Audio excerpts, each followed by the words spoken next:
যাকে রাস্তায় সরাসরি দেখলে চোখের জিনা হয়, তাকে ভিডিও কলে নাটক সিনেমায় দেখলে চোখের জিনা হয়। যার সাথে সরাসরি কথা বলা হারাম, তার সাথে মোবাইলে কথা বলা হারাম। যার সাথে অনর্থক কথা বলা হারাম, তাকে SMS দেওয়া হারাম, হাতের জিনা হবে। যার সাথে কথা বলা হারাম, তার সাথে কথা বললে মুখের জিনা, কানের জিনা, তাকে অনুভব করলে অন্তরের জিনা, শরীরের ঘ্রাণ দিলে নাকের জিনা, তার সাথে দেখা করার জন্য রওনা করলে পায়ের জিনা, আল্লাহ না করেন নাউজুবিল্লাহ অবৈধ স্পর্শ করলে হাতের জিনা। এই জিনা গুলা এর মধ্যে অন্যতম একটা হলো আপনি কথা বললেন, চোখে দেখলেন, আর অন্তরে অনুভব করলেন। এই জিনা থেকে প্রত্যেককে প্রশ্ন করেন কয়জন বেঁচে আছেন। আল্লাহ বললেন যদি বিজয়ী, তোমরা যদি খাঁটি মুমিন হও তোমরাই বিজয়ী হবা। আপনি নিজেকে প্রশ্ন করেন আমি খাঁটি মুমিন? আপনি যদি বলেন হুজুর আমার পাক্কা ঈমান আছে, পাক্কা ঈমান আছে আপনার, আপনি রাত্রে 2 ঘন্টা এমন একজনের সাথে কথা বলেন যিনি যার সাথে কথা বলা হারাম, আপনি না পাক্কা মুমিন? কথা বলার গুরুত্ব সহকারে নিবেন। আমি বলছি না আপনাদের কিছু অপরাধে আছেন, কিন্তু আপনি দেখেন এই অপরাধ আপনার মধ্যে আছে কিনা। যদি থাকে আপনি কিভাবে বলেন আপনি খাঁটি মুমিন? ইমানি শক্তি বাড়াতে হবে। ইমানি শক্তি কমে যাচ্ছে কেন? নাফরমানির কারণে। 4টা সাক্ষীর কথা মাথায় রাখবেন নাফরমানি যখন করতে মন চায়। যে জমিনে আপনি নাফরমানি করতেছেন এই জমিন আপনার বিরুদ্ধে কিয়ামতের মাঠে সাক্ষী দিবে। 2 নম্বর, আমি আপনি যখন নাফরমানি করি ফেরেশতা আবার আপনার নাফরমানির সাক্ষী হয়ে যায়, কিয়ামতের মাঠে তারা সাক্ষী দিবে। 3 নম্বর, আমার আপনার নাফরমানির বিরুদ্ধে সাক্ষী দিবে আমার হাত, আমার কান, আমার চোখ, আমার অঙ্গ প্রত্যঙ্গ সব সাক্ষী দিবে। 4 নম্বর, প্রধান সাক্ষী তিনি হলেন আল্লাহ। 1 নম্বর সাক্ষী জমিন। সূরা জিলজালের 4 নম্বর আয়াতে আল্লাহ বলেন ইয়াউমাইযিন তুহাদ্দিসু আখবারাহা, সেদিন জমিন তার সব বৃত্তান্ত বর্ণনা করে দিবে। এই আয়াতের ব্যাখ্যায় তাফসীর ইবনে কাসীর আছে কিয়ামতের ময়দানে জমিন আল্লাহর কাছে বলবে আল্লাহ অমুক ব্যক্তি, অমুকের সন্তান, অমুক দিনে, অমুক এলাকায়, অমুক সময়ে আমি জমিনের উপর দাঁড়িয়ে বা বসে আপনার নাফরমানি করছে, আমি জমিনটার বিরুদ্ধে মামলা করলাম, বিচার চাই, আপনি তার বিচার করেন। 1 নম্বর সাক্ষীকে জমিন। 2 নম্বর সাক্ষী ফেরেশতা। সূরা ইনফিতারের 10 থেকে 12 নম্বর আয়াতে আল্লাহ বলেন ওয়া ইন্না আলাইকুম লাহাফিজিন কিরামান কাতিবিনা ইয়ালামুনা মা তাফআলুন, নিশ্চয়ই তোমাদের উপর রয়েছে সংরক্ষণকারী ফেরেশতা, সম্মানিত লেখকগণ, তোমরা যা করো তারা তা জানে।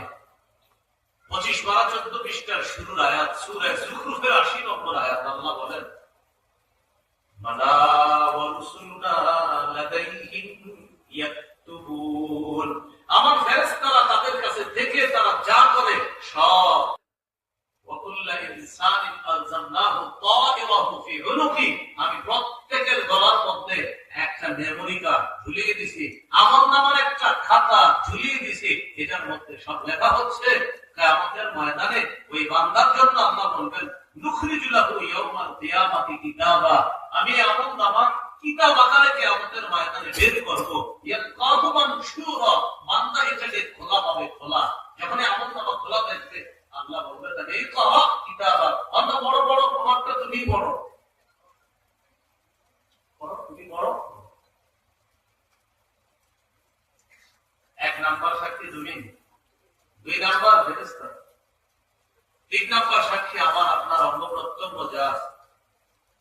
ওলামায়ে কেরাম মাঝে মাঝে আপনাদেরকে অনেক সময় বয়ান করে, ভাই গান শুনেন না। অনেক মানুষ আছে যারা অনেক রাত হয়ে বলে অনেক সময় হুজুর আমার কান, এই কান দিয়ে কি গান শুনবো না কি শুনবো এটা আপনার কি? বুঝতে পারেন হুজুর আমার কান দিয়ে আমি কি শুনবো এটা আমার ইচ্ছা, আপনার কি? ঠিক আছে ভাই, কান আপনারই। মনে করেন হুজুর আপনারা বলছে একটা, ঠিক আছে হুজুর বলে নেই, কান আপনার কান। এই আপনার কান বলতেছেন না, তো আপনার কান তো আপনার বিরুদ্ধে সাক্ষী দিবে, তো আপনার হইল কি? আপনার ঠিক আছে আপনারই কান, আপনার সম্মানিত কান, আপনি অনেক গান শোনেন, কিন্তু আপনার বিরুদ্ধে সাক্ষী দিবে, এটা আপনার হলো কি? হুজুর আপনারা এত চোখ দিচ্ছেন, আপনি বললেন না তো। আচ্ছা আমি বললাম না কেন, আমার চোখ দিয়ে আমার যেমন চায় তা দেখবো। আচ্ছা আপনার দেখেন, কিন্তু চোখ তো আপনার বিরুদ্ধে সাক্ষী দিবে। 24 পারা 17 পৃষ্ঠা 18 পৃষ্ঠা সূরা হামিম আস-সাজদা 20-21 নম্বর আয়াতে আল্লাহ বলেন, হাত্তা ইযা মা জাউহা শাহিদা আলাইহিম সামউহুম ওয়া আবসারুহুম ওয়া জুলুদুহুম বিমা কানু ইয়ামালুন।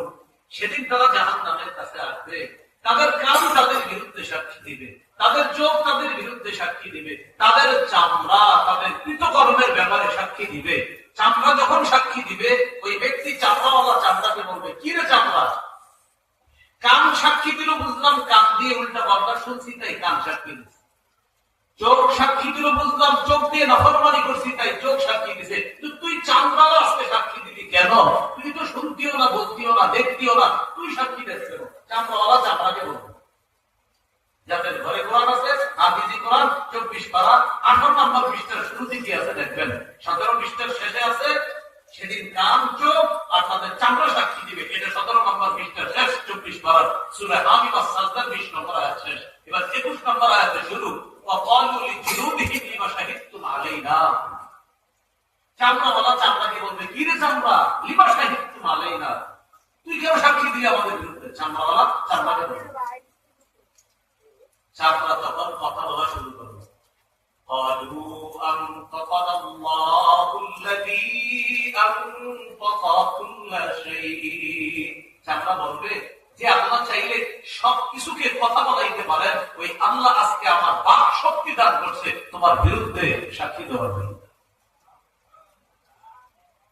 তাহলে দেখেন তো, আমি আমারে বলতেছি, আমার কান, আমার চোখ, আমার চামড়া। আমি বললাম কোন হুজুরের ট্রেড দিয়ে আমার আগে নিবাস করলে তো ওনার বললাম, হুজুর এত চোখ হেফাজতের কথা বললেন না তো, এত কান হেফাজতের কথা বললেন না, এত বেশি বললেন না তো। আচ্ছা ঠিক আছে, হুজুর বলে নাই, আমার চোখ আমার কান, আর আমি নাফরমানি করলাম যা বলছে তা, কিন্তু তো আমার বিরুদ্ধে সাক্ষী দিচ্ছে। চোখ আমার বিরুদ্ধে সাক্ষী দিল, কান আমার বিরুদ্ধে সাক্ষী দিল। কানও আপনার আপন হলো না, চোখও আপনার আপন হলো না। সূরা ইয়াসিন 36 নম্বর আয়াত বলেন, প্রতিদিন যারা কোরআন পড়েন সেখানে আল-ইয়াওমা নাখতিমু আলা আফওয়াহিহিম, আজ আমি তাদের মুখে মোহর মেরে দিব, ওয়া তুকাল্লিমুনা আইদিহিম, তাদের হাত আমি আল্লাহর সাথে কথা বলবে, ওয়া তাশহাদু আরজুলুহুম বিমা কানু ইয়াকসিবুন, তাদের পা তাদের কৃতকর্মের বিরুদ্ধে সাক্ষী দিবে। তো আপনার হাত আপনার পা কোথায় হলো? আপনার হাত আপনার পা আমার, হাত আমার, চোখ আমার, কান আমার, চামড়া আমার।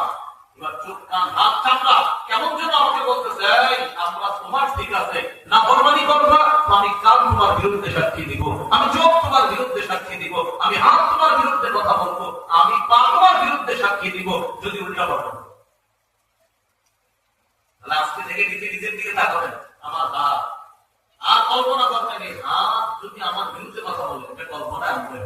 আপনার চোখটা গ্লাসের সামনে, আয়নার সামনে দাঁড়ায় চিন্তা করবেন, আমার চোখ, আর আপনি নিজের কল্পনায় আনবেন এই চোখ আপনার বিরুদ্ধে সাক্ষী দিবে। আয়নার দ্বারা আপনার কানটা দেখবেন, এই কান আপনার বিরুদ্ধে কথা বলবে। ইয়ারফোনটা কানে লাগানোর আগে চিন্তা করবেন, আপনি যখন গান শোনেন এই কান আপনার বিরুদ্ধে সাক্ষী দিবে। মোবাইলের স্ক্রিনে আপনি আপনার চোখ চেহারাটা একবার দেখবেন, দেখার পর কানটাকে একটু আগে দেখে দিবেন, এই কানকে গান শুনতেছেন, আল্লাহ কসমও আপনার বিরুদ্ধে সাক্ষী দিবে। কোরআনের কথা সত্য কথা, আল্লাহর কথা সব কোরআনের। আল্লাহ বলে, আল্লাহর চেয়ে অধিক সত্য কথা কে বলে? বলো, আমি আল্লাহ যা বলি সব সত্য কথা। বলেন তো, গুনাহের বিরুদ্ধে কয় সাক্ষী?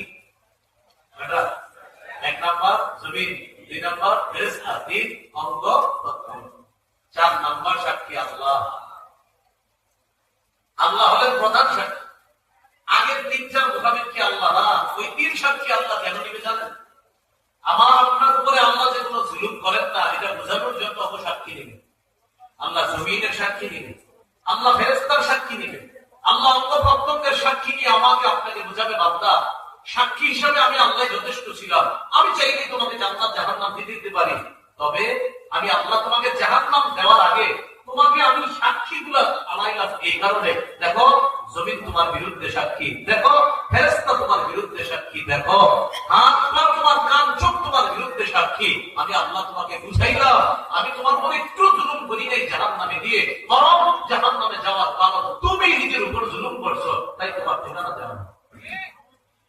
এটা আল্লাহ প্রমাণ করে। তাহলে প্রিয় ভাইরা, আল্লাহ তাআলা সাক্ষী হিসেবে যথেষ্ট। এই তিন সাক্ষী কেন নেবে? মানে আগের তিনটা আর আল্লাহ সহ হলো চার সাক্ষী, আল্লাহ হলেন প্রধান সাক্ষী। আর ওই তিনটা কেন নিবে? আমার আপনার উপর যে আল্লাহ কোনো জুলুম করেন নাই, ওটা আল্লাহ প্রমাণ করবে, এই জন্য আল্লাহ ওই সাক্ষী গুলো নেবে। আল্লাহ আমাদেরকে নাফরমানি ছেড়ে দিয়ে ঈমান বাড়ানোর তৌফিক দান করেন। এই জন্য ইমাম বুখারী রাহমাতুল্লাহি আলাইহি বুখারী শরীফের মধ্যে শিরোনাম এনেছেন আল ঈমান ইয়াজিদু ওয়া ইয়ানকুস, ঈমান বাড়ে ঈমান কমে, ঈমান বাড়ে ঈমান কমে। ঈমান থাকার জায়গা হলো কলব।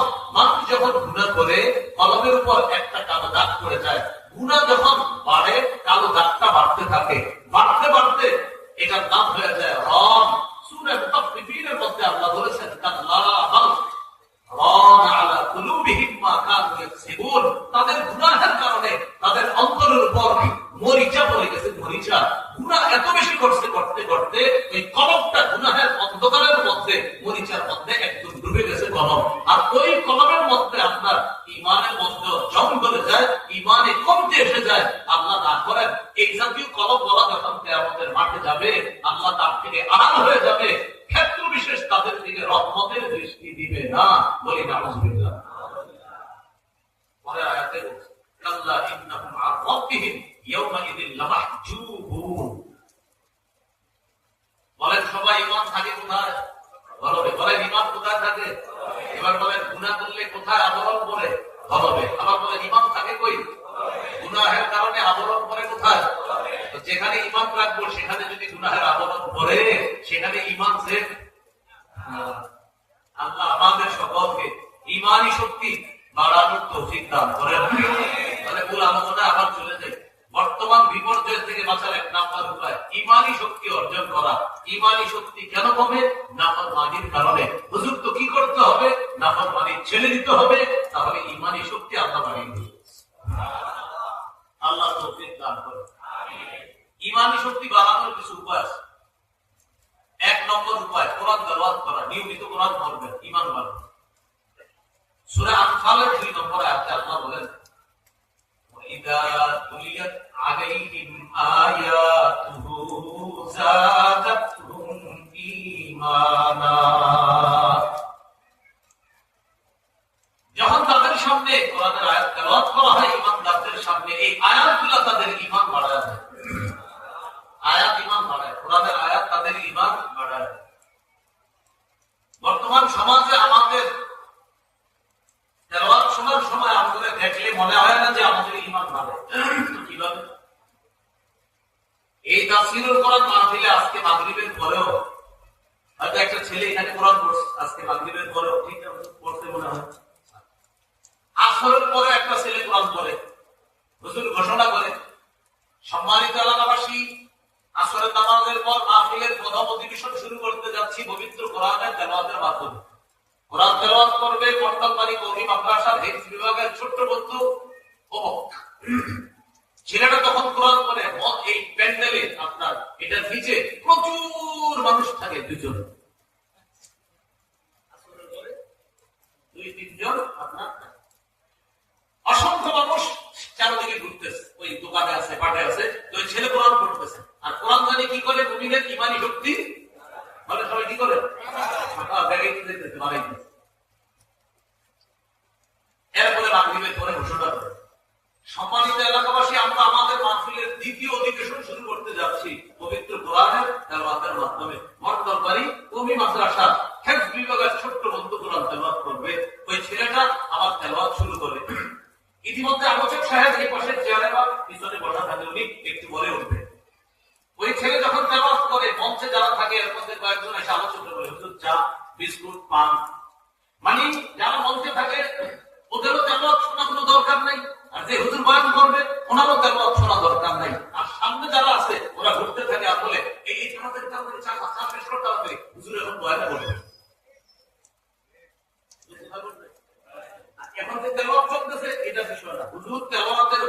ময়দানে বসবে, তাড়াতাড়ি খা, তাড়াতাড়ি খা, মানে তেলাওয়াত শুরু হলো আর একজন আরেকজনকে বলতেছে খা খা, তাড়াতাড়ি শেষ কর, হুজুর বসে দেবে।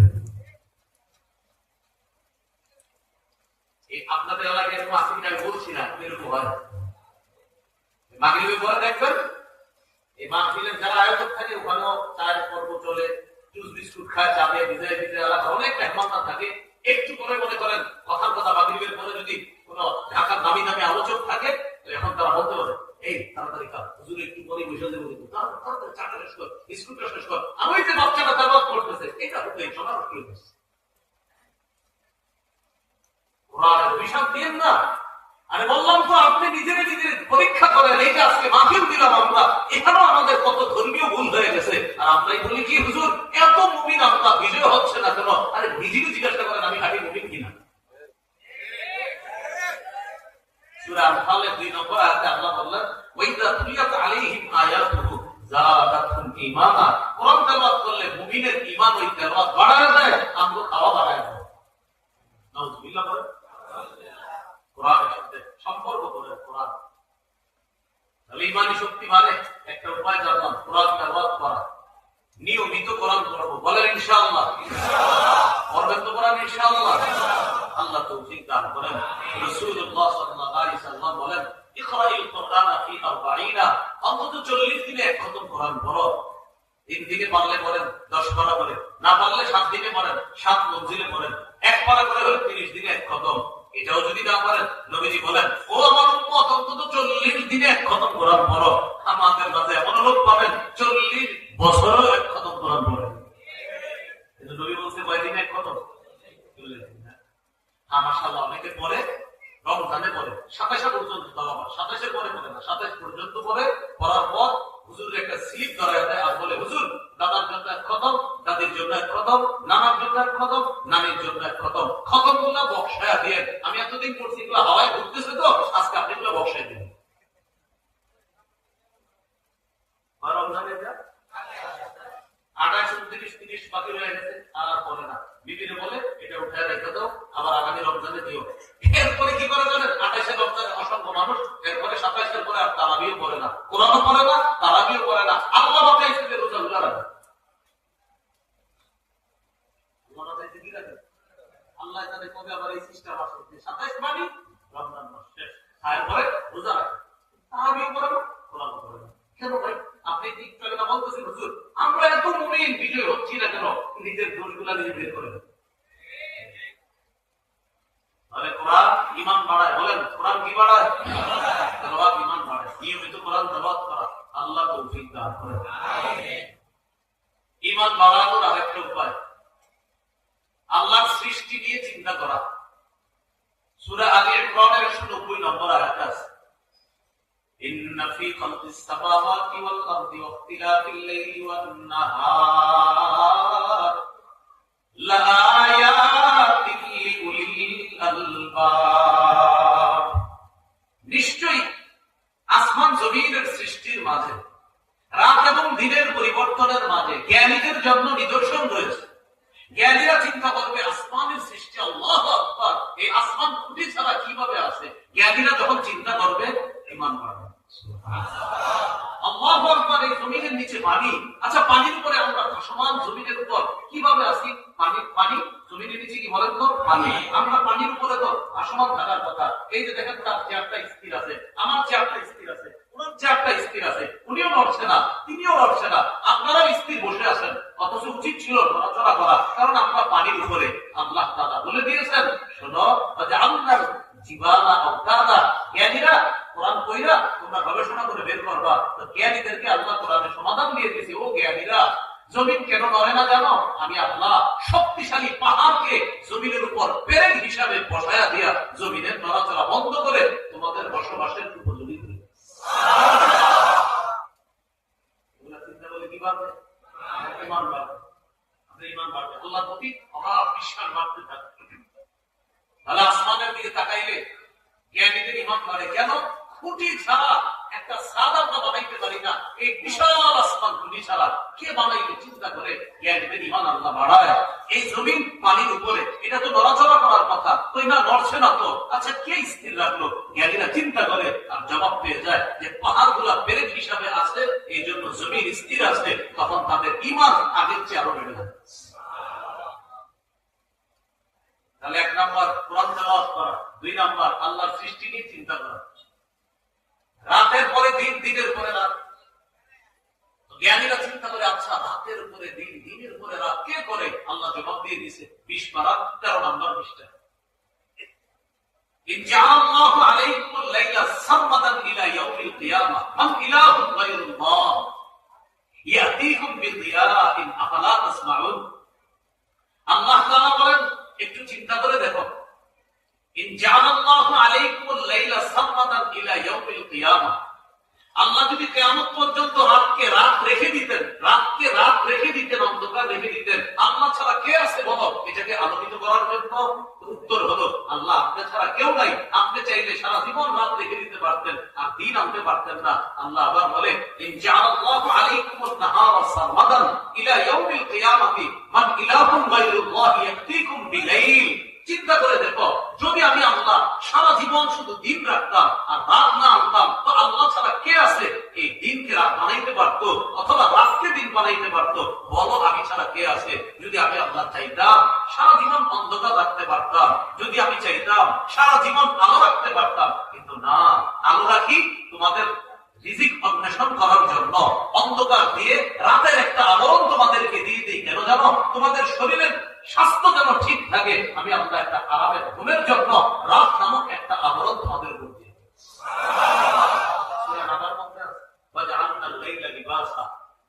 রাতকে আবরণ বানিয়েছি, আর দিনকে বানিয়েছি জীবিকা অন্বেষণ করার জন্য। তাহলে একটু চিন্তা ভাবনা করে বলেন তো, সারা জীবন যদি দিন রাখতে চাইতো কে রাখতে পারতেন? সারা জিন্দগি অন্ধকার থাকতো, রাতের পর দিন আসতো না, এটাও কে পারতেন? তাহলে রাতের পরে দিন আনেন কে? দিনের পরে রাত আনেন কে? খুঁটি ছাড়া আসমান এভাবে রাখছে কে? পাহাড়কে ফেলে বসায়া এই জমিনকে স্থির রেখেছেন কে? এই চিন্তায় আপনার ঈমান বাড়ে। তাহলে কোরআন তেলাওয়াতে ঈমান বাড়ে, আল্লাহর সৃষ্টি নিয়ে চিন্তা করলে ঈমান বাড়ে। 3 নাম্বার আরেকটা উপায়টা আমার সাথে বলেন, বলেন নবীজির জীবনী পড়া, সাহাবায়ে কেরামের জীবনী পড়া, নিয়মিত পড়তে হবে। নবীজির জীবনী, সাহাবায়ে কেরামের জীবনী আপনি নিয়মিত পড়েন, ঘরের মধ্যে রেখে দেন। আর রাহিকুল মাকতুম, আল্লাহ রাসূল সাল্লাল্লাহু আলাইহি সাল্লামের পূর্ণ জীবনী আছে, আর রাহিকুল মাকতুম একটা কিতাব আছে, শফিউর রহমান মুবারকপুরি রাহমাতুল্লাহ আলাইহি। এরপরে আল্লামা ইদ্রিস কান্দুলি রাহমাতুল্লাহ আলাইহি লেখা সিরাতে মুস্তাফা, এই কিতাবটাও কিনে নিতে পারেন, বাংলা বের হয়েছে, এখন উর্দু কিতাব বাংলা বের হয়েছে, অসাধারণ কিতাব। এরপরে ইবনে হিশাম রাহমাতুল্লাহ আলাইহি লেখা সিরাতে ইবনে হিশাম, এটা 4 খণ্ডে বাংলা বের হয়েছে, এটা আপনারা কিনে নিতে পারেন।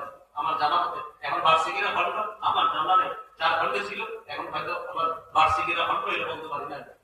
এই কিতাবগুলো আপনারা সংগ্রহে রাখতে পারেন, নিয়মিত নবীজির জীবনী আপনি পড়াশোনা করতে পারেন, আল্লাহ রাসূলের জীবনী পড়বেন আর ঈমান আপনি বাড়াবেন, যে আল্লাহ রাসূল সাল্লাল্লাহু আলাইহি সাল্লামের ঈমান কত বেশি ছিল আল্লাহর প্রতি, এগুলো আপনি নবীর জীবনী পড়লে ঈমান বাড়বে। দেখি একটু ঈমান বাড়ে আপনার, বলেন ইনশাআল্লাহ।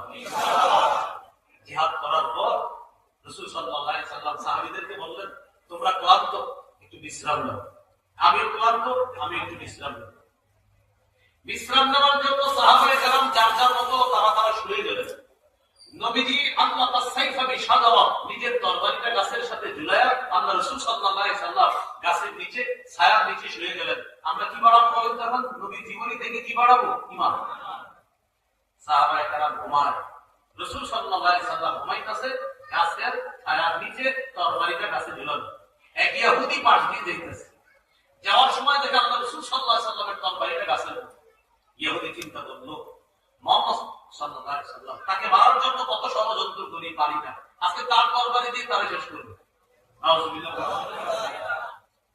রাসূল সাল্লাল্লাহু আলাইহি সাল্লামের তরবারিটা নামাইছে, নামাজের পর রাসূল সাল্লাল্লাহু আলাইহি সাল্লাম শুয়ে আছে।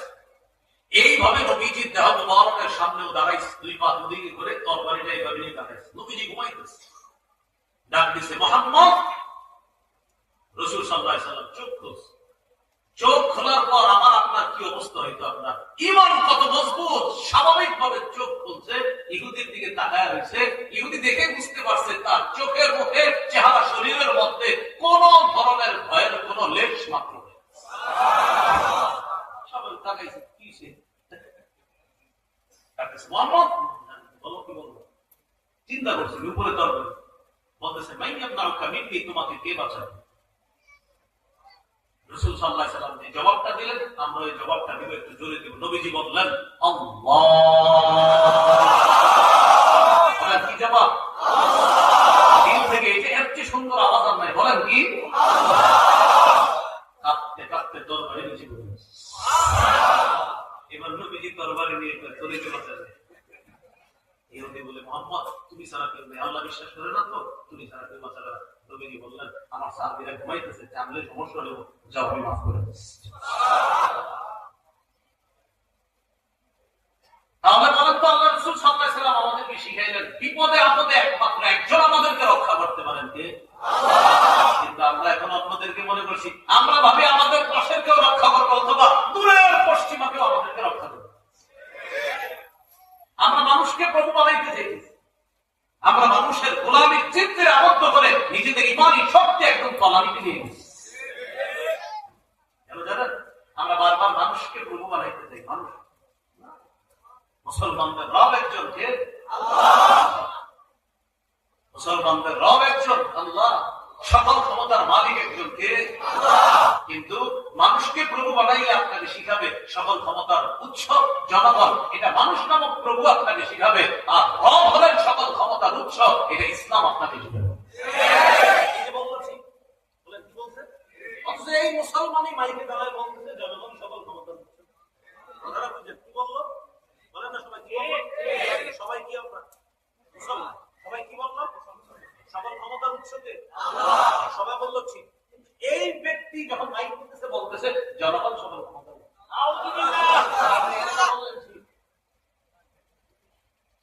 পিছনেও লেখা people are source of all power, বিভিন্ন জায়গায় লেখা জনগণ সকল ক্ষমতার উৎস।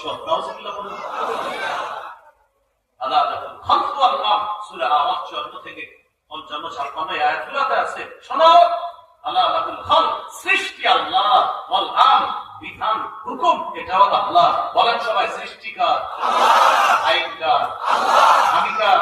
আল্লাহ, আমরা কার? আল্লাহ, সবাই কার? আল্লাহ, আইন চলবে কার? আল্লাহ। এটা ইসলাম শেখায়। আপনাদের কেউ যদি এক মাইক দিন, তখন আপনি নিজের স্বার্থে মাইক ধরে বলবেন কি সকল ক্ষমতার উৎস জনগণ। শুধু পৃথিবীর পার্থিব কিছু বস্তুর আশায় আপনি মাইকটা নিয়ে বলে দিচ্ছেন, ইমানকে জলাঞ্জলি দিয়ে দিচ্ছেন। সেই আপনি আবার বলেন মসজিদের খতিব সাহেব, হুজুর কি হইল আপনার মুমিন কি অবস্থা, যেন আমনের কি অবস্থা? আল্লাহ আমাদেরকে বুঝার তৌফিক দান করেন। আকীদা সাফ রাখতে হবে। বলেন সকল ক্ষমতার মালিককে আল্লাহ। আকীদা স্বচ্ছ বিশুদ্ধ আকীদা রাখতে হবে, আকীদা সাফ রাখতে হবে, খুব সত্য। আল্লাহ আমাদেরকে কথাগুলো মনে রাখার তৌফিক দান করেন। তাহলে এক নাম্বার উপায় জানলাম তেলাওয়াত করা, 2 নাম্বার আল্লাহর সৃষ্টি নিয়ে চিন্তা করা, 3 নাম্বার নবীজির জীবনী পড়া।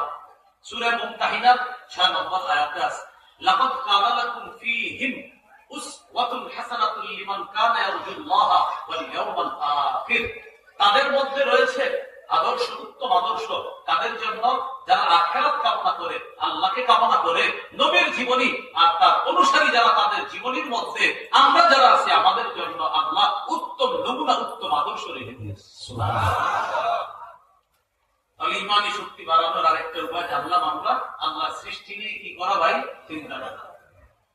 ইমানি শক্তি বাড়ানোর আরেকটা উপায় ভালো মানুষদের সাথে বসা। বলেন তাদের সাথে বসা। ভালো মানুষ যারা আছে তাদের সাথে বসা।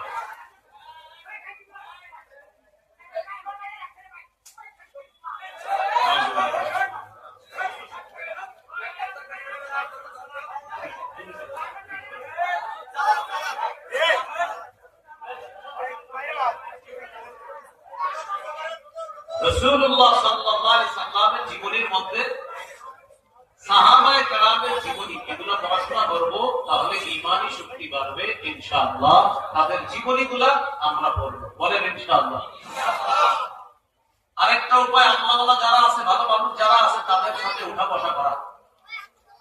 সূরা তাওবার 119 নম্বর আয়াতে আল্লাহ বলেন, ইয়া আইয়ুহাল্লাযীনা আমানু তাকুল্লাহ ওয়া কুনু মা'আস সাদিকিন।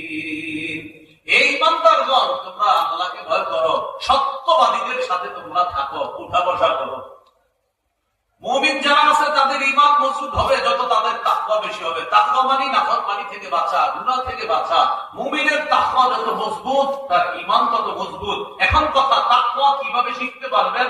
তাকওয়া ওয়ালা যারা, আল্লাহ ওয়ালা যারা, আল্লাহকে যারা ভয় করে তাদের কাছে যখন যাবেন, গেলে আপনার ভিতরে তাকওয়া তৈরি হবে। আর যখন আপনার তাকওয়া যত বাড়বে, ঈমানের পাওয়ার তত বাড়বে। বলেন আল্লাহর ভয় শিখতে হবে কাদের কাছে? বলেন আল্লাহ আমাদের কাছে। বলেন আল্লাহর ভয় কাদের কাছে শিখতে হবে? তাদের কাছে যেতে হবে। গেলে তাকওয়া বাড়বে, তাকওয়া বাড়লে ঈমান বাড়বে। আল্লাহ তৌফিক দান করেন। আজকে 4টা উপায় বললাম ঈমানি শক্তি বাড়ার। এই 4টা উপায় মনে রাখবো। 1 নাম্বার কোরআন তেলাওয়াত, 2 নাম্বার আল্লাহর সৃষ্টি নিয়ে চিন্তা, 3 নাম্বার নবীর জীবনী পড়া, সাহাবায়ে কেরামের জীবনী পড়া, 4 নাম্বার আল্লাহ ওয়ালাদের সাথে উঠা বসা করে তাকওয়া বাড়ানো। আর তাকওয়া বাড়লে ঈমান বাড়বে। আল্লাহ তৌফিক দান করেন। আমিন। তাহলে মুসলমানের বিপর্যয়ের উত্তরণের 1 নম্বর উপায় ঈমানি শক্তি অর্জন। এটা হলো আজকে আমাদের প্রথম আলোচনা। 2 নম্বর উপায় ইসলামে পরিপূর্ণ রূপে প্রবেশ করা। সূরা বাকারার 208 নম্বর আয়াতে আল্লাহ বলেন, ইয়া আইয়ুহাল্লাযীনা আমানু দুখুলু ফিস-সিলমি কাফা। হে ঈমানদারগণ, তোমরা ইসলামে পরিপূর্ণ রূপে প্রবেশ করো।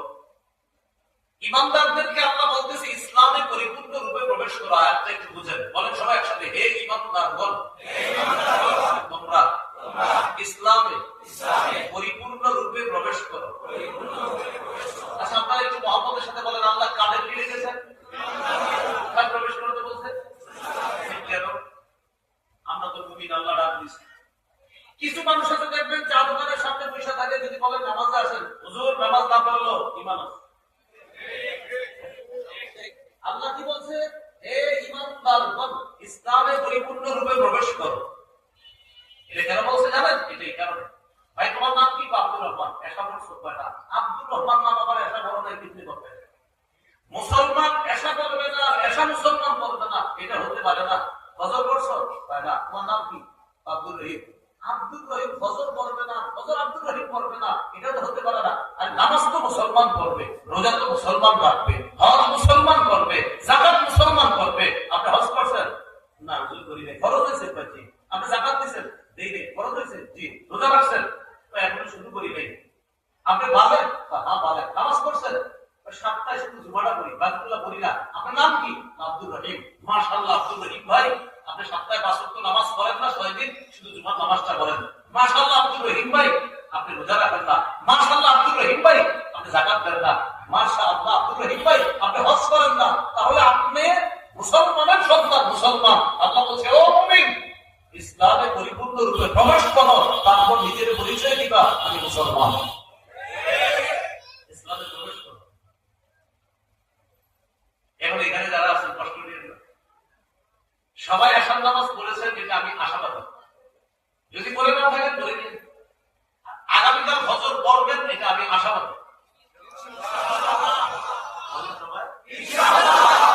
এখন যদি আগামীকাল আপনি ফজরটা পড়েন, তো বুঝতে হবে আপনি আশাবাদী যে হ্যাঁ আমার ভুলের কারণে আমরা পিছিয়ে আছি। আমি প্রত্যেকে নিজে যদি ভুল থেকে বেঁচে যাই, তো ইনশাআল্লাহ আগামী পৃথিবী মুসলমানের পৃথিবী। মুসলমানদেরকে আল্লাহ কিছু দায়িত্ব দেওয়ার জন্য শর্ত থাকে। আল্লাহ দেখেন অমুকরে তমুকরে দিয়ে দিচ্ছি না, মুমিনদেরকে আল্লাহ দায়িত্ব দেয় কখন? ওর মধ্যে কিছু থাকতে হবে, তখন মুসলমানকে আল্লাহ দায়িত্ব দেয়। মুসলমানের মধ্যে কিছু থাকতে হবে। আল্লাহ আমাদেরকে বুঝার তৌফিক দান করুন। আমিন। তাহলে 1 নাম্বার ঈমানি শক্তি অর্জন করা, এটার অনেক আলোচনা করছি। 2 নাম্বার ইসলামে পরিপূর্ণ রূপে প্রবেশ করা, আল্লাহ তৌফিক দান করুন। আমিন। 3 নম্বর, এটা আমার সাথে বলেন তাহলে মনে থাকবে। বলেন দ্বীনের সঠিক জ্ঞান অর্জন করে সেই অনুযায়ী আমল করা। দ্বীনের সঠিক জ্ঞান অর্জন করে সেই অনুযায়ী আমল করা, এটা 3 নম্বর উপায়। এবার বুঝাই। দ্বীনের সঠিক জ্ঞান কি জিনিস? আপনি 365 দিন আল্লাহকে সিজদা দিয়েছেন, এটা দ্বীনের সঠিক জ্ঞান। আল্লাহকে সিজদা দেওয়া কি জ্ঞান? আল্লাহ রুকু করা কি জ্ঞান? সঠিক জ্ঞান। এখন আপনি 365 দিন আল্লাহকে সিজদা দিয়েছেন, 365 দিনের মধ্যে একদিন এক জায়গায় গেছেন আপনি, সেখানে গিয়েও 5 ওয়াক্ত নামাজে আল্লাহকে সিজদা দিয়েছেন, তবে চুপে চুপে আবেগে আরেক জায়গায় ছোট্ট করে একটা সিজদা দিয়ে দিয়েছেন। এবার আমার সাথে বলেন, বলেন আল্লাহ ছাড়া অন্য জায়গায় ছোট্ট করে সিজদা দেওয়াটা, এটা ছিল দ্বীন সম্পর্কে অজ্ঞতা। ছিল বলেন তো দ্বীন সম্পর্কে কি? আমাদের 3 নম্বর উপায় দ্বীনের সঠিক জ্ঞান অর্জন করে সেই অনুযায়ী আমল করা। মাজারে সারাদিন সিজদা দিচ্ছেন আর বলছেন আমি মুসলমানের সন্তান, মুসলমান, কেন ইসলাম কায়েম হচ্ছে না? তোমার কারণে ইসলাম কায়েম হচ্ছে না। কেন আল্লাহ ছাড়া আরেক জায়গায় সিজদা দিচ্ছে? আল্লাহ ছাড়া অন্য জায়গায় সিজদা দিচ্ছে কেন? আমরা কোন আল্লাহর ওলির বিরুদ্ধে না, কোন আল্লাহর ওলির কবর মাজারের বিরুদ্ধে না, আমরা শিরকের বিরুদ্ধে। কথা বুঝে আসছে তো সবাই? 3 নম্বর দ্বীনের সঠিক জ্ঞান অর্জন করে সেই অনুযায়ী তিরমিজির হাদিস, রাসূলুল্লাহ সাল্লাল্লাহু আলাইহি সাল্লাম বলেন লা তাজুলু কদামা ইবনি আদম হাত্তা ইসআলা আন খামসিন।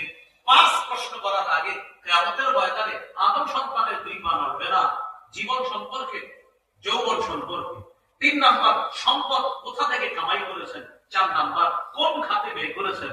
5 নাম্বার প্রশ্নটা হবে বিমাজা আমিলা ফিমা আলিমা, যা জেনেছেন সেই অনুযায়ী সে আমল করেছে কিনা, এই প্রশ্ন হবে 5 নাম্বার। তাহলে মুসলমানদের আমাদের বর্তমান বিপর্যয় থেকে উত্তরণের 3 নম্বর উপায় জানলাম, দ্বীনের সঠিক জ্ঞান অর্জন করে সেই অনুযায়ী আমল করা। আল্লাহ আমাদের সকলকে বিশুদ্ধ জ্ঞান অর্জন করে সেই অনুযায়ী আমল করার তৌফিক দান করেন। আমিন। 4 নম্বর এটাও বলেন, বলেন দ্বীনের সঠিক জ্ঞান অর্জন করে এটা প্রচার করা। দ্বীনের সঠিক জ্ঞান অর্জন করে সেটা কি করা? 3 নম্বর হলো আমল করা, 4 নম্বর হলো দ্বীনের সঠিক জ্ঞান কি করা? সূরা মাইদার মধ্যে আল্লাহ বলেন ইয়া আইয়ুহার রাসূল বাল্লিগ মা উনজিলা ইলাইকা মির রাব্বিক। হে রাসূল, আপনার কাছে যা নাযিল করা হয়েছে আপনার রবের পক্ষ থেকে তা আপনি প্রচার করেন, তাবলীগ করেন।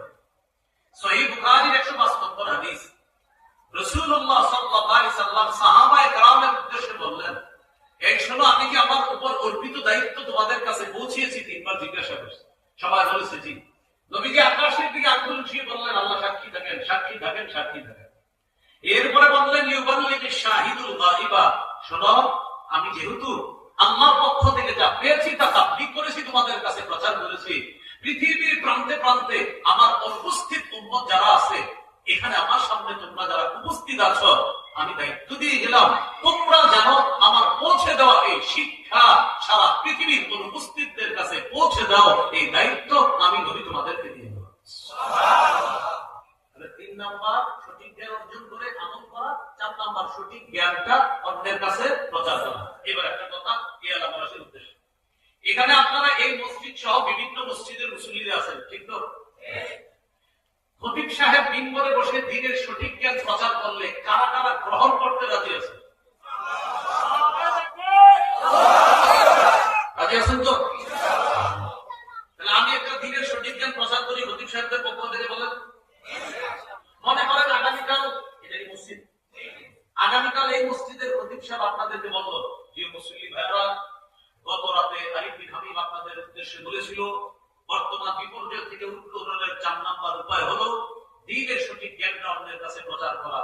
সেই হিসাবে আমি মন্ডলবাড়ি এই মসজিদের খতিব হিসাবে আপনাদের সামনে জিজ্ঞাসা করতে চাই, এখন আমি আমার দ্বীনের কিছু জ্ঞান আপনাদের সামনে প্রচার করব, আপনারা রাজি আছেন তো? সবাই মুসল্লিরা বলছে হুজুর জি জি বলেন, আপনি যা বলবেন ইনশাআল্লাহ সব নিতে রাজি আছি, যেহেতু দ্বীনের সঠিক জ্ঞান আমরা নিব বলে ওয়াদা করছি। সবাই হাত তুলছে। এবার হুজুরে সূরা আল ইমরানের 131 নম্বর আয়াত পড়ছে। ওই আয়াতে আল্লাহ বলেন ইয়া আইয়ুহাল্লাযীনা আমানু লা তাকুলুর রিবা। হুজুরে বললেন হে ঈমানদারগণ, সবাই বলেন না, বলেন হে ঈমানদারগণ। মুসলিমরা হাত তুলে রাখছে, হাত তুলে বলতেছে হে ঈমানদারগণ। এরপর বলেন তোমরা, সবাই বলেন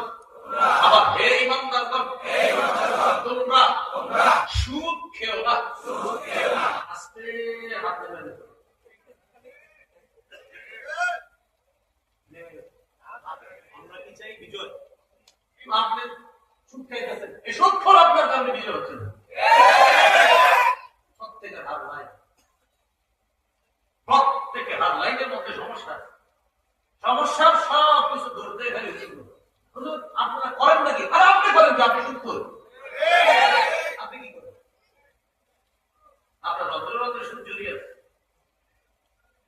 হুজুর আপনারা কিছু করতে পারতেছেন না, না আপনার কারণে আপনি বেশি সুদ করেই করেন। তাহলে 4 নাম্বার দ্বীনের সঠিক জ্ঞান আপনার কাছে প্রচার করা। এখন দেখেন এই কথাটা বললাম আমি, সুদ খেও না আল্লাহ বলছে, সবার ভিতরে একটা ঝামেলা শুরু হয়েছে। হুজুর আপনি হঠাৎ করে কি বললেন? জি ঠিকই বললাম। আল্লাহ বলছে ইমানদার, বলেন কি বলছে? সুদখার, বলেন কি বলছে? তাদেরকে বলছে কি বলছে? তাদেরকে কি খেও না, তাদেরকে কি খেও না। কি চাই বিজয়? বলেন কি চাই? তাদেরকে বলছে কি খেও না। কারা বিজয় চায়? ইমানদার বিজয় চায়। আল্লাহ বলছে ইমানদার সুদ খায় না, আপনি বিজয় চান?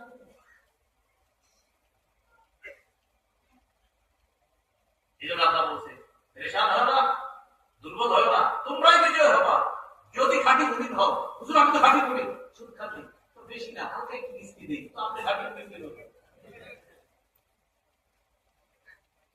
আপনারা কথাগুলো কষ্ট দিচ্ছেন না তো? আজকের ওয়াজ পুরাটা আমি আমারই করতেছি, আমার নাম অনুযায়ী আমি একজন মুসলমান, আমি একজন ইমানদার দাবি করি, আমারই বয়ানটা করতেছি যে আমি তো চাইতেছি বিজয় হচ্ছে না কেন? 1 নাম্বার জানলাম ইমানি শক্তি কম আমার, কেন কম? বহুত নাফরমানি মানি আছে। 2 নাম্বার ইসলামে পরিপূর্ণ প্রবেশ করা, আমি ইসলাম পরিপূর্ণ পালন করছি না। 3 নাম্বার সঠিক জ্ঞান জেনে সে অনুযায়ী আমল করা, আমি সঠিক জ্ঞানও নিচ্ছি না, সে অনুযায়ী আমলও করছি না। 4 নাম্বার সঠিক জ্ঞান প্রচার করা, প্রচার হচ্ছে কিন্তু আমি নিচ্ছি না। বর্তমান বিপর্যয় থেকে উত্তরণের 5 নম্বর উপায় আল্লাহর দ্বীনের সহযোগী হওয়া। বলেন কিসের সহযোগী হওয়া? সূরা মুহাম্মদের 7 নম্বর আয়াতে আল্লাহ বলেন ইয়া আইয়ুহাল্লাযীনা আমানু ইন তানসুরুল্লাহ ইয়ানসুরকুম। হে ঈমানদারগণ, যদি তোমরা আল্লাহকে সাহায্য করো আল্লাহ তোমাদেরকে সাহায্য করবে। এখানে আল্লাহকে সাহায্য করা দ্বারা উদ্দেশ্য আল্লাহ দ্বীনকে সাহায্য করা, আল্লাহ দ্বীনকে সাহায্য করা দ্বারা উদ্দেশ্য মসজিদের সাহায্য, এটা আল্লাহ দ্বীনকে সাহায্য করা, মাদ্রাসায় সাহায্য আল্লাহ দ্বীনকে সাহায্য করা, মাহফিলে সাহায্য আল্লাহ দ্বীনকে সাহায্য করা, জিহাদের ময়দানে মুজাহিদদেরকে সাহায্য আল্লাহ দ্বীনের শ্রেষ্ঠ হাতে সাহায্য করা।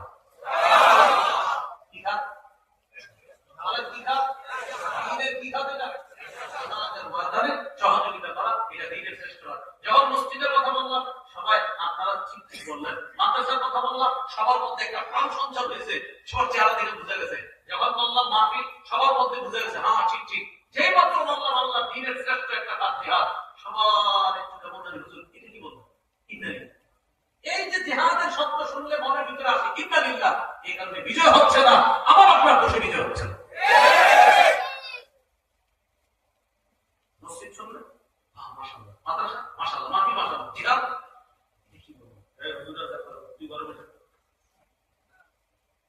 বাইরে বেশি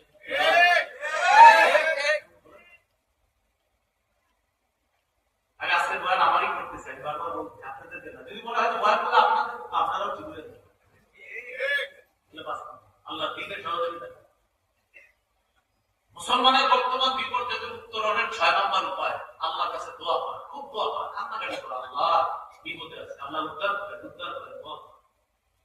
সূরা নামলের 62 নম্বর আয়াত 20 করা শুরু পৃষ্ঠা আল্লাহ বলেন আম্মা ইউজিবুল মুত্তাকা ইযা দাআ।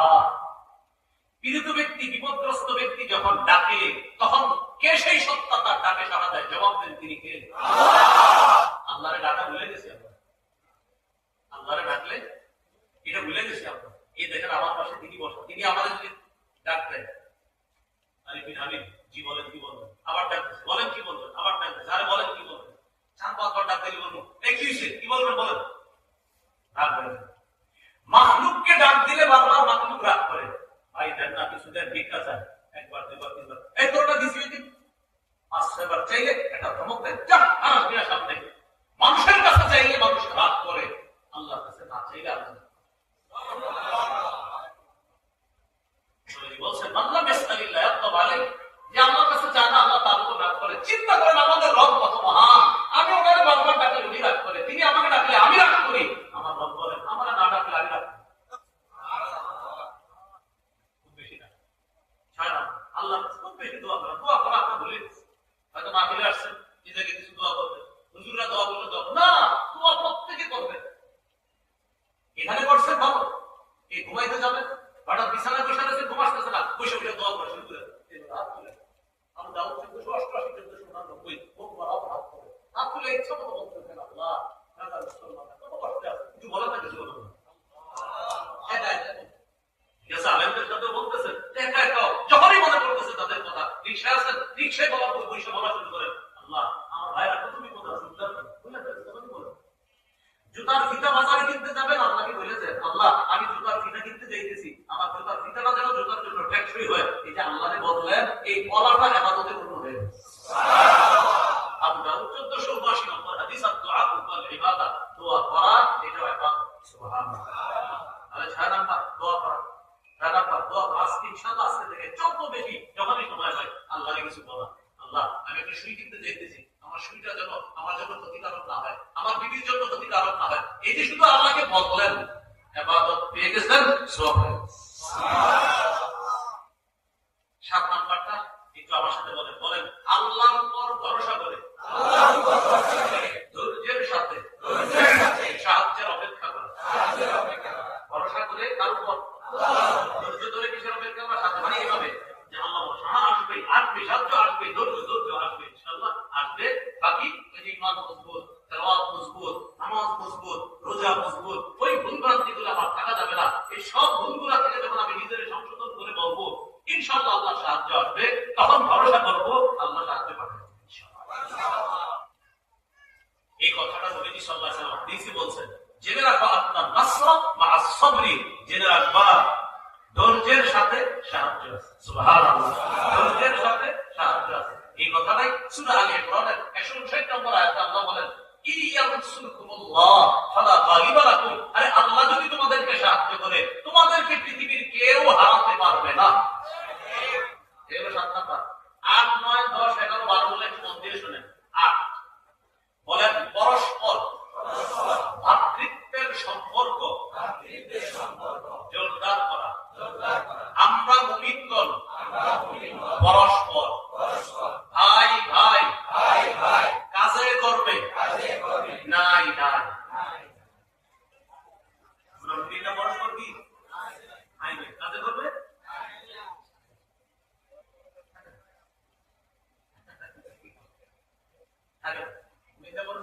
আপনারা বলতেছেন আমরা থাকি, আপন ভাইয়ের সাথে 5 বছর কথা বলেন, বাবায় সম্পত্তি আপনার হয়তো একটু দুনিয়াতে থাকতে একটু কম বেশি হয়েছে, এই জন্য ভাইয়ের দরজাটাও কি করছে, কল্যাণ হয়েছে, ওই দরজা রাখবো না, এই দরজাতে বাইরে উঠছে আরো দেখতে হবে, এই জন্য আলাদা দরজা আমার ওসিয়ত করে, ওই জন্য আমার জানাতে না। সূরা হুজুরাতের 10 নম্বর আয়াতে আল্লাহ বলেন, ইন্নামাল মুমিনুনা ইখওয়া, মুমিন পরস্পর ভাই ভাই। সেই ভাই এসে খতিব সাহেব বলতেছে, হুজুর ইমাম মুমিন কো এই অবস্থা কেন? খতিব সাহেব বললেন, আপনি তো আপনার ভাইয়ের সাথে 10 বছর কথা বলেন না, আপনি আগে চিকন, ইনশাআল্লাহ বিজয় হবে।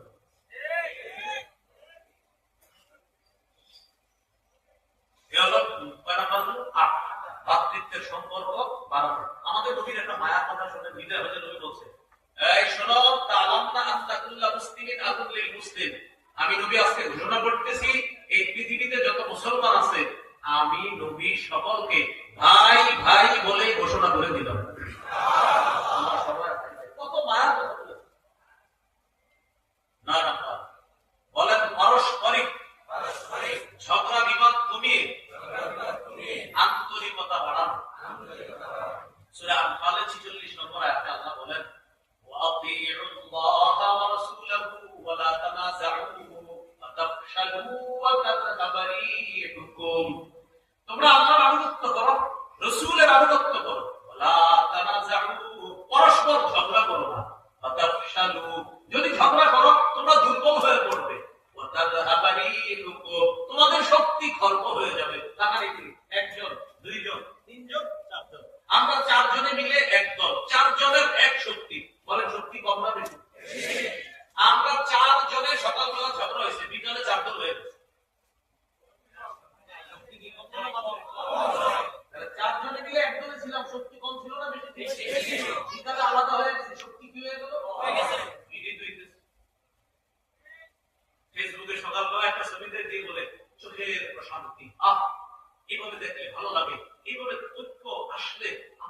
খুশি। সকালে কিন্তু আপনার এই কথাটা বিকাল বেলায় পায় না, আশা করেছিলাম হবে না।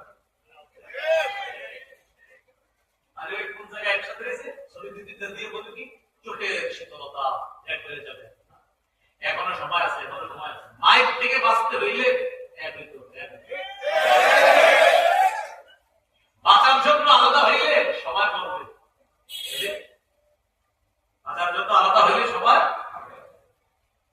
আর ইসলামী শক্তিকে বন্ধ করার জন্য এক হয়ে গেলে আল্লাহ নিজের নাম ইসলামী মূল্যবোধে যারা বিশ্বাস আছে, আমি তো বলি এরা যদি এটা ঘোষণা করে আগামী 1 বছর আপনার নিজেরা কোনো ঝগড়া করবো না, 1 বছর কথা কথা যে আমাদের মাঝে ঝগড়া লাগাইলেও আমরা ঝগড়া করবো না, ঠিক আছে আপনাদের ঝগড়া হইতে পারে 1 বছর পরেও, 1 বছর কোনো ঝগড়া করবো না, এটা বলার 2-3 সেকেন্ডের মধ্যে বাতিলদের মাথা ব্যথা শুরু হয়ে যাবে। এটা কোনো কথা? মুসলমানরা নাকি ঝগড়া করবে না 1 বছর, এটা কোনো কথা? না না, ঝগড়া বিবাদ কমিয়ে আন্তরিকতা বাড়ানো, ঠিক আছে?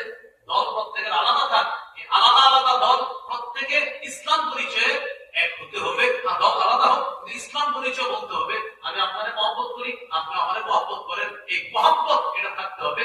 ইত্তিহাদ মাল ইখতিলাফ, মতভিন্নতা সত্ত্বেও এক থাকতে হবে। মতভিন্নতা কেমন? যে ভাই আমরা ভাই ভাই, আমাদের মধ্যে পারিবারিক মতভেদ থাকতে পারে, এটা আপনার সমস্যা কি? ইসলাম প্রশ্নে আমরা চারজনের আমাদের চারজনের পার্সোনাল কিছু মতভেদ আছে, ইসলাম শব্দের প্রশ্নে আমরা চারজনের এটা যদি হয়ে যায় ইনশাআল্লাহ মুসলমানদেরকে ঠেকানো হবে।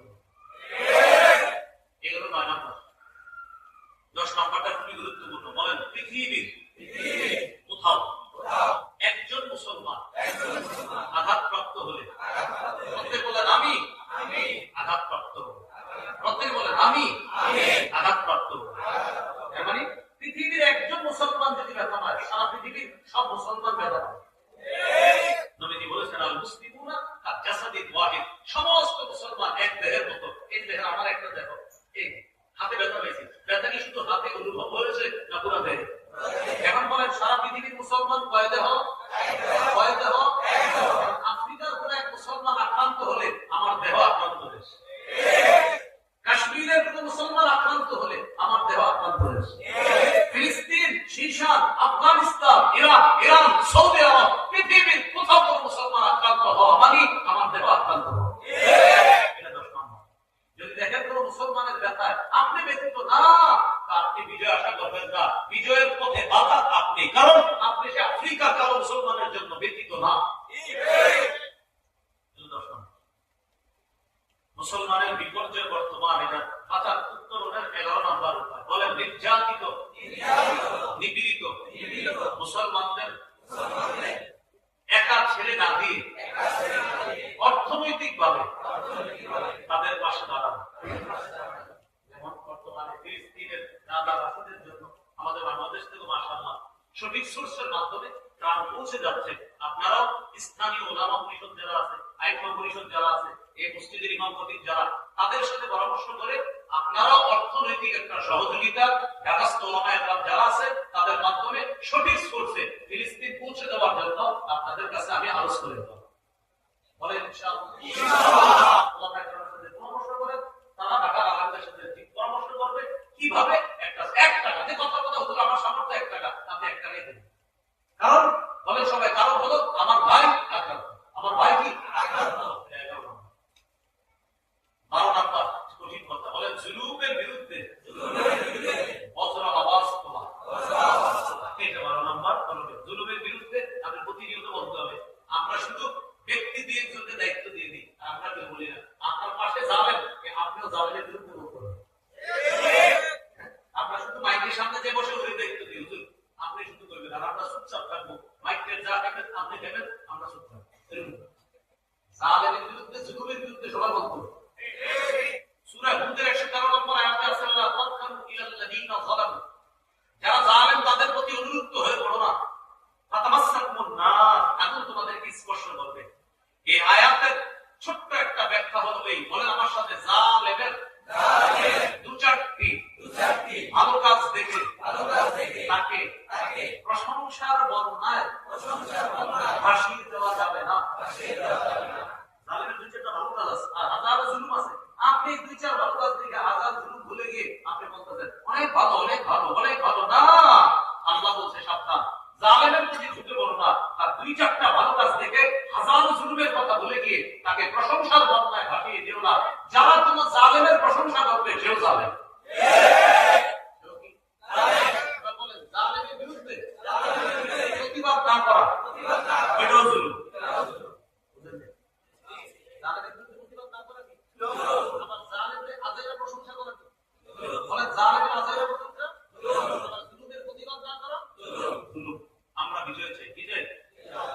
জানেন কি বিজয়ী করেন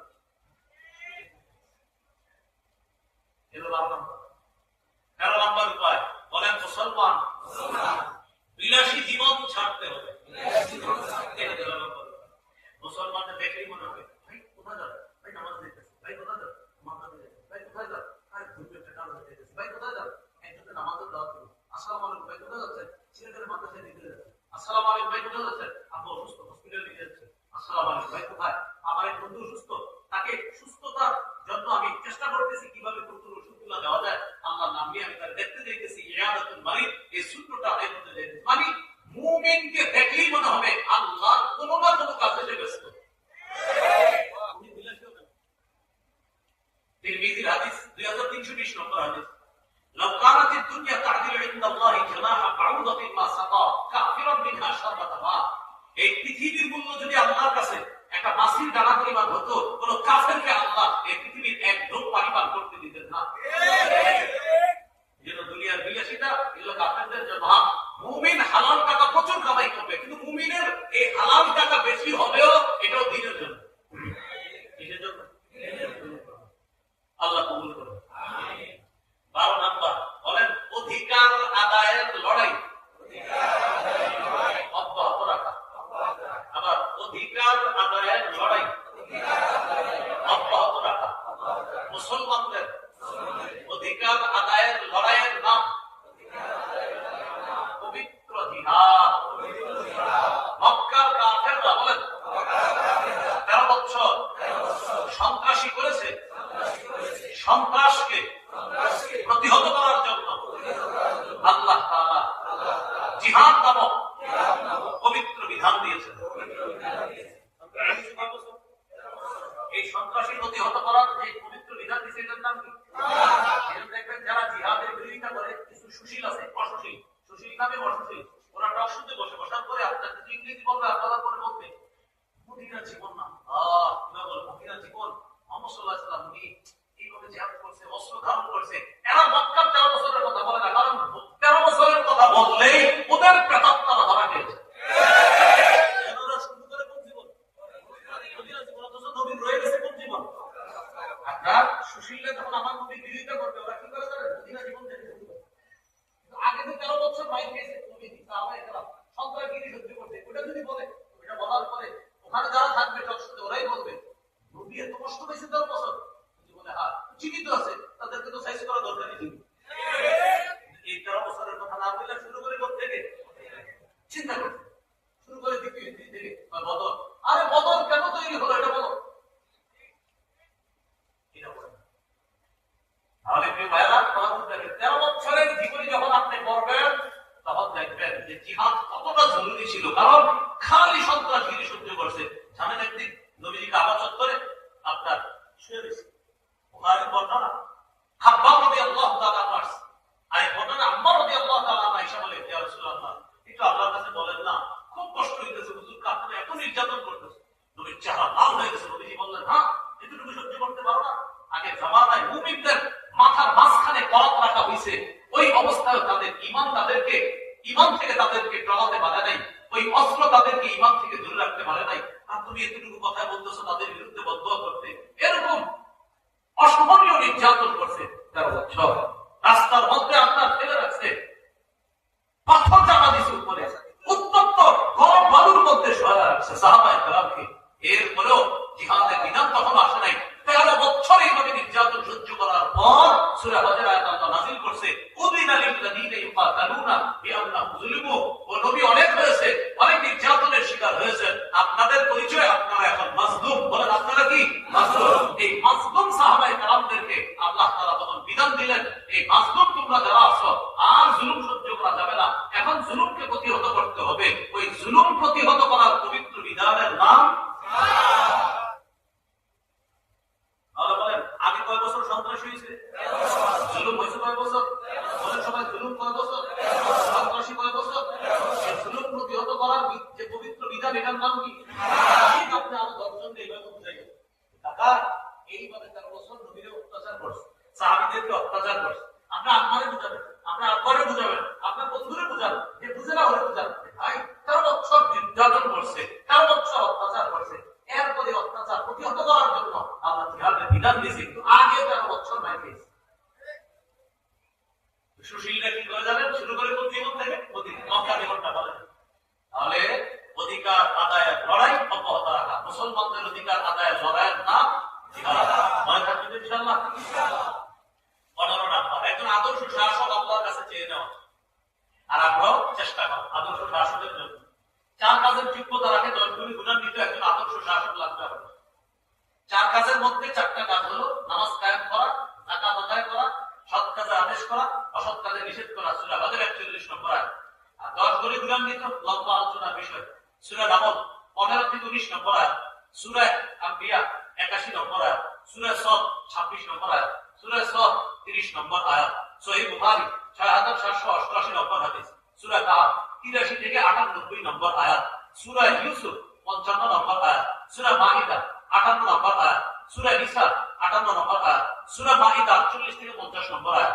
এই আয়াতগুলা আমি বললাম আপনার সূরা মাইদা 48 নম্বর আয়াত, 50 নম্বর আয়াত, সূরা নিসা 58 নম্বর আয়াত, সূরা ইউসুফ 55 নম্বর আয়াত, সহিহ বুখারী 6788 নম্বর হাদিস, সূরা নামল 15 থেকে 19 নম্বর আয়াত, সূরা আম্বিয়া 81 নম্বর আয়াত, সূরা কাহফ 83 থেকে 98 নম্বর আয়াত।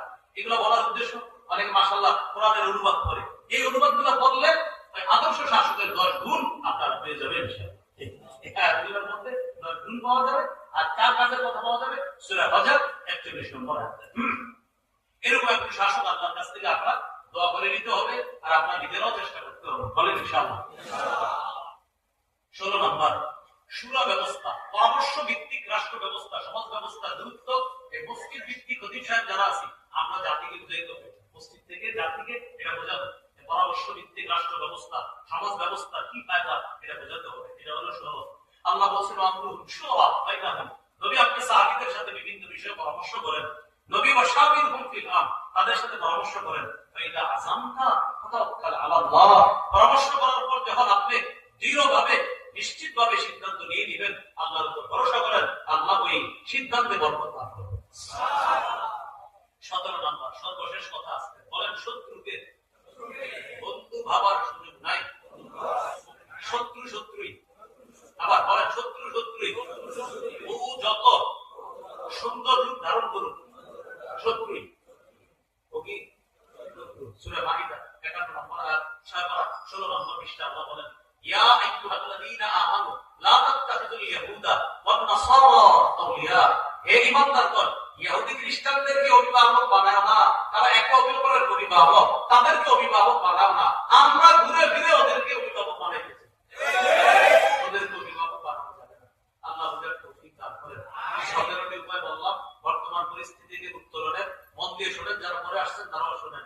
1 নাম্বার ঈমানী শক্তি অর্জন করা, 2 নাম্বার ইসলামে পরিপূর্ণ প্রবেশ করা, 3 নাম্বার দ্বীনের সঠিক জ্ঞান অর্জন করে সে অনুযায়ী আমল করা, 4 নাম্বার দ্বীনের সঠিক জ্ঞান অন্যের কাছে প্রচার করা, 5 নাম্বার আল্লাহর দ্বীনের সহযোগী হওয়া, 6 নাম্বার দোয়া করা, 7 নাম্বার আল্লাহর উপর ভরসা করে ধৈর্যের সাথে আল্লাহর সাহায্যের অপেক্ষা করা, 8 নাম্বার ঈমানের সম্পর্কে যেটা ভ্রাতৃত্বের সম্পর্ক এটা বাড়ানো, 9 নাম্বার পারস্পরিক ঝগড়া বিবাদ কমিয়ে আন্তরিকতা বাড়ানো, 10 নাম্বার পৃথিবীর কোথাও কোনো একজন মুসলমান আক্রান্ত হলে তার ব্যথায় আমি আপনি আমরা সবাই ব্যথিত হওয়া, 11 নাম্বার নির্যাতিত নিপীড়িত মুসলমানদের অর্থনৈতিক সহায়তা করা, 12 নাম্বার জুলুমের বিরুদ্ধে প্রতিবাদ জানানো, বজ্র আওয়াজ তোলা, 13 নাম্বার মুমিন বিলাসী জীবন বর্জন করা, 14 নাম্বার অধিকার আদায়ের লড়াই তথা জিহাদ অব্যাহত রাখা, 15 নাম্বার একজন আদর্শযোগ্য শাসক নির্বাচন করা, 16 নাম্বার মাশওয়ারা শুরা পরামর্শ ভিত্তিক সমাজ ব্যবস্থার কি উপকারিতা এই কথা জাতিকে বোঝানোর চেষ্টা করা, 17 শত্রু শত্রুই ও যত সুন্দর রূপ ধারণ করুক ওকে অভিভাবক হিসাবে গ্রহণ করা যাবে না। এই 17টি উপায় বললাম। আল্লাহ আমাদের সকলকে যতগুলো মনে থাকে আর 10 জনকে আপনারাও বুঝিয়ে দেওয়ার চেষ্টা করবেন। আল্লাহ তৌফিক দান করেন।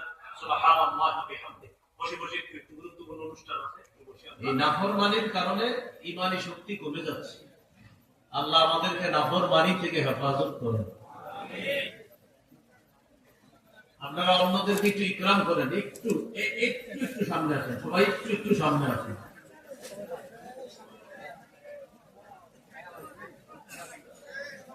আল্লাহ জায়গা করে ইনশাআল্লাহ একটু সামনে আসেন। একটু সামনে আসি আমরা সবাই। জি জি ইনশাআল্লাহ, মাশাআল্লাহ। আমরা আরেকজনকে জায়গা করে দিই, আল্লাহ জান্নাতে জায়গা করে দিবেন ইনশাআল্লাহ। মজলিসে আরেক ভাইকে জায়গা করে দিলে আল্লাহর ওয়াদা, আল্লাহ তাকে জায়গা করে দিবে জান্নাতে। 28 পারা 2 পৃষ্ঠা সূরা মুজাদালার 11 নম্বর আয়াতে, ইদা কিলা লাকুম তাফাসসাহু ফিল মাজালিস, তোমাদেরকে যখন বলা হয় মজলিসে জায়গা করে দাও, ফাফসাহু, তোমরা অপরজনকে জায়গা করে দিবা, ইয়াফসাহিল্লাহু লাকুম, আল্লাহ তোমাদেরকে জান্নাতে জায়গা করে দিবেন। এজন্য সবাই একটু একটু জায়গা করে দিন, আল্লাহ তৌফিক দান করেন। বর্তমান পরিস্থিতি বিপর্যয় থেকে উত্তরণের 1 নাম্বার উপায় ঈমানী শক্তি অর্জন করা। আমাদের ঈমানী শক্তি কমে গেছে নাফরমানির কারণে, তাই আমরা নাফরমানি ছেড়ে দিব। সূরা আল-আনআমের 120 নম্বর আয়াতে আল্লাহ বলেন, ওয়াদারু যাহিরাল ইসমি ওয়া বাতিনা, তোমরা প্রকাশ্য গুনাহ ছেড়ে দাও, গোপন গুনাহ ছেড়ে দাও। সূরা আল-আনআমের 151 নম্বর আয়াতে আল্লাহ বলেন, ওয়ালা তাকরাবুল ফাওয়াহিশা মা যাহারা মিনহা ওয়া মা বাতান, তোমরা প্রকাশ্য অশ্লীলতার কাছেও যেও না, গোপন অশ্লীলতার কাছেও যেও না। অশ্লীলতা কি জিনিস? সূরা বনী ইসরাঈলের 31 নম্বর আয়াতে আল্লাহ বলেন, ওয়ালা তাকরাবুজ জিনা, তোমরা জিনার কাছেও যেও না, ইন্নাহু কানা ফাহিশা, জিনা অশ্লীলতা। এখন জিনা কি জিনিস? সহিহ বুখারীর 6612 নম্বর হাদিস এবং 6697 নম্বর হাদিস। এই হাদিসের মধ্যে আসছে রাসূলুল্লাহ সাল্লাল্লাহু আলাইহি সাল্লাম বলেন, জিনাল আইনি আন-নাজরু, চোখের জিনা হলো দেখা, ওয়া জিনাল লিসান আল-মানতিক, মুখের জিনা কথা বলা, ওয়া নাফসু তামান্না ওয়া তাশতাহি, অন্তরের জিনা কল্পনা করা। যার সাথে রাস্তায় দেখা দেওয়া সরাসরি হারাম, তাকে ভিডিও কলে দেখা হারাম।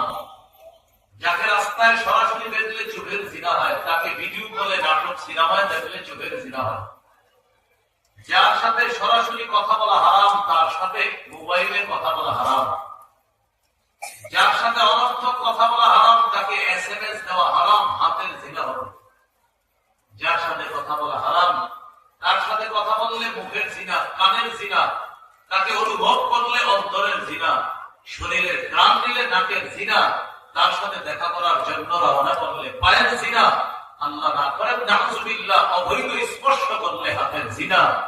এই জিনাগুলা এর মধ্যে অন্যতম একটা হলো, আপনি কথা বললেন, চোখে দেখলেন আর অন্তরে অনুভব করলেন। এই জিনা থেকে প্রত্যেককে প্রশ্ন করেন, কয়জন বেঁচে আছে? আল্লাহ বললেন, যদি বিজয়ী, তোমরা যদি খাঁটি মুমিন হও, তোমরাই বিজয়ী হবা। আপনি নিজেকে প্রশ্ন করেন, আমি খাঁটি মুমিন? আপনি যদি বলেন, হুজুর আমার পাক্কা ঈমান আছে, পাক্কা ঈমান আছে আপনার, আপনি রাত্রে 2 ঘন্টা এমন একজনের সাথে কথা বলেন, যিনি, যার সাথে কথা বলা হারাম, আপনি না পাক্কা মুমিন? কথা বলে গুরুত্ব সহকারে নিবেন। আমি বলছি না আপনাদের কেউ অপরাধে আছেন, কিন্তু আপনি দেখেন এই অপরাধ আপনার মধ্যে আছে কিনা। যদি থাকে, আপনি কিভাবে বলেন আপনি খাঁটি মুমিন? ঈমানী শক্তি বাড়াতে হবে। ঈমানী শক্তি কমে যাচ্ছে কেন? নাফরমানির কারণে। 4টা সাক্ষীর কথা মাথায় রাখবেন, নাফরমানি যখন করতে মন চায়। যে জমিনে আপনি নাফরমানি করতেছেন, এই জমিন আপনার বিরুদ্ধে কিয়ামতের মাঠে সাক্ষী দিবে। 2 নম্বর, আমি আপনি যখন নাফরমানি করি, ফেরেশতা আমার আপনার নাফরমানির সাক্ষী হয়ে যায়, কিয়ামতের মাঠে তারা সাক্ষী দিবে। 3 নম্বর, আমার আপনার নাফরমানির বিরুদ্ধে সাক্ষী দিবে আমার হাত, আমার কান, আমার চোখ, আমার অঙ্গ প্রত্যঙ্গ, সব সাক্ষী দিবে। 4 নম্বর, প্রধান সাক্ষী তিনি হলেন আল্লাহ। 1 নম্বর সাক্ষী জমিন। সূরা জিলজালের 4 নম্বর আয়াতে আল্লাহ বলেন, ইয়াউমাইযিন তুহাদ্দিসু আখবারাহা, সেদিন জমিন তার সব বৃত্তান্ত বর্ণনা করে দিবে।